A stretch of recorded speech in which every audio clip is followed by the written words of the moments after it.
Many of the manuscripts in the library's collection were a result of the gift of the first Chancellor of the University, Sir Charles Nicholson.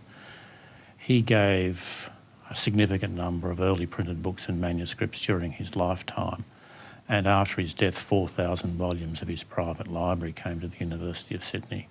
And the family continued to give donations up until 1924, and several of the major manuscripts in his collection came from then.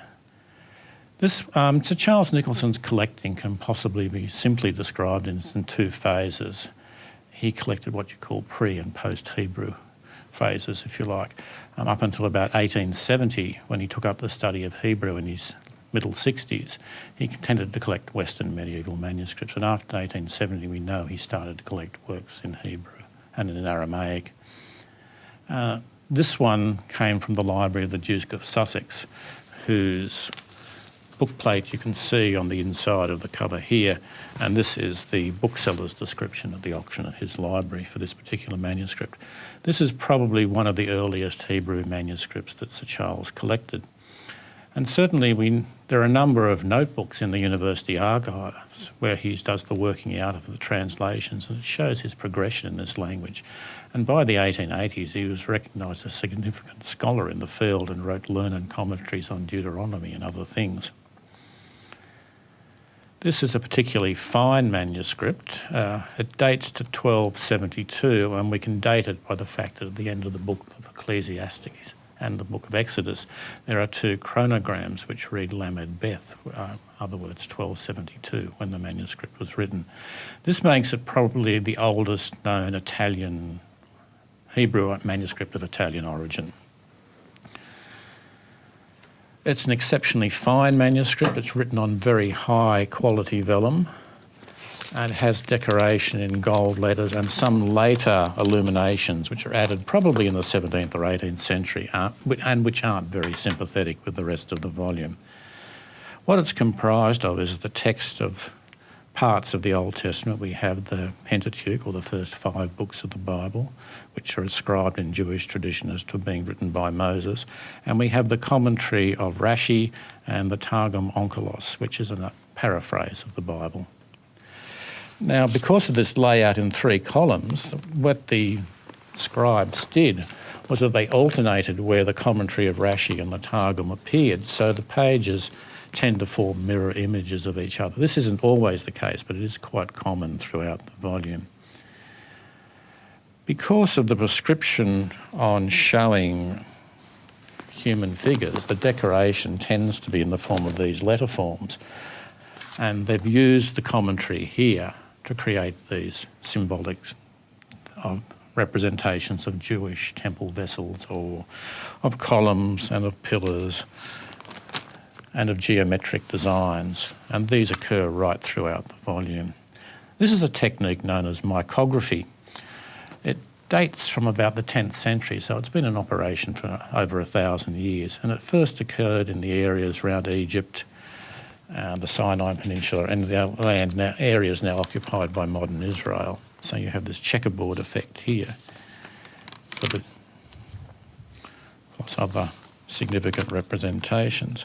This was readily adopted by people writing Hebrew manuscripts, even though it was originally an Arabic technique. And it's been very commonly found in biblical codices like this one. When you have manuscripts written on scrolls, there are much more stringent prohibitions about the way the text can be set out and how the letter forms can be used. But the scribes felt much freer when they were writing in the codex form. So you get these wonderful decorations throughout the manuscript. As I said, it's on a very high quality vellum. It's either something which has been scraped and rubbed numerous times to produce this almost translucent appearance. Some pages are thicker than others, and some are obviously uterine vellum, which is the skin of unborn calves. Manuscript was bound in a Venetian binding sometime in the 16th century, because we have a faded inscription up here which dates the binding to 1576. Whether that's an accurate figure or not is hard to determine, but it's certainly sympathetic with the period. At some time, the manuscript, sometime in the middle 15th century, the manuscript passed into the hands of a family known as the Colonimus family, which was a very significant Hebrew family in Italy. They certainly date back to the 8th century from the area around Lucca, but later they spread throughout much of Western Europe and down into Greece, and were a very significant and very wealthy family.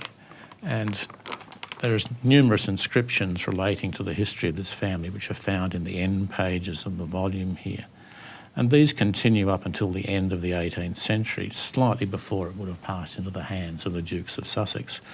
And after their sale to Sir Charles Nicholson and thence to the university. These include a lot of information about the history of the family. There are certainly recordings of births and marriages and other significant events, and there are several moving laments, one about a boating accident and one by a father whose two sons died within about 3 weeks of each other in the 16th century.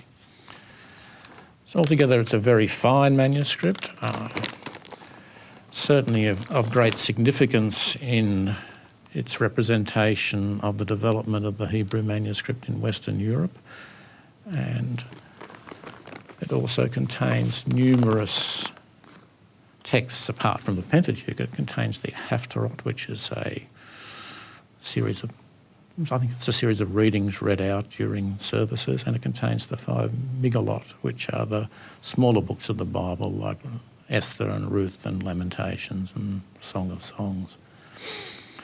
So altogether, it's a fairly deluxe manuscript and a very significant donation to the library collection.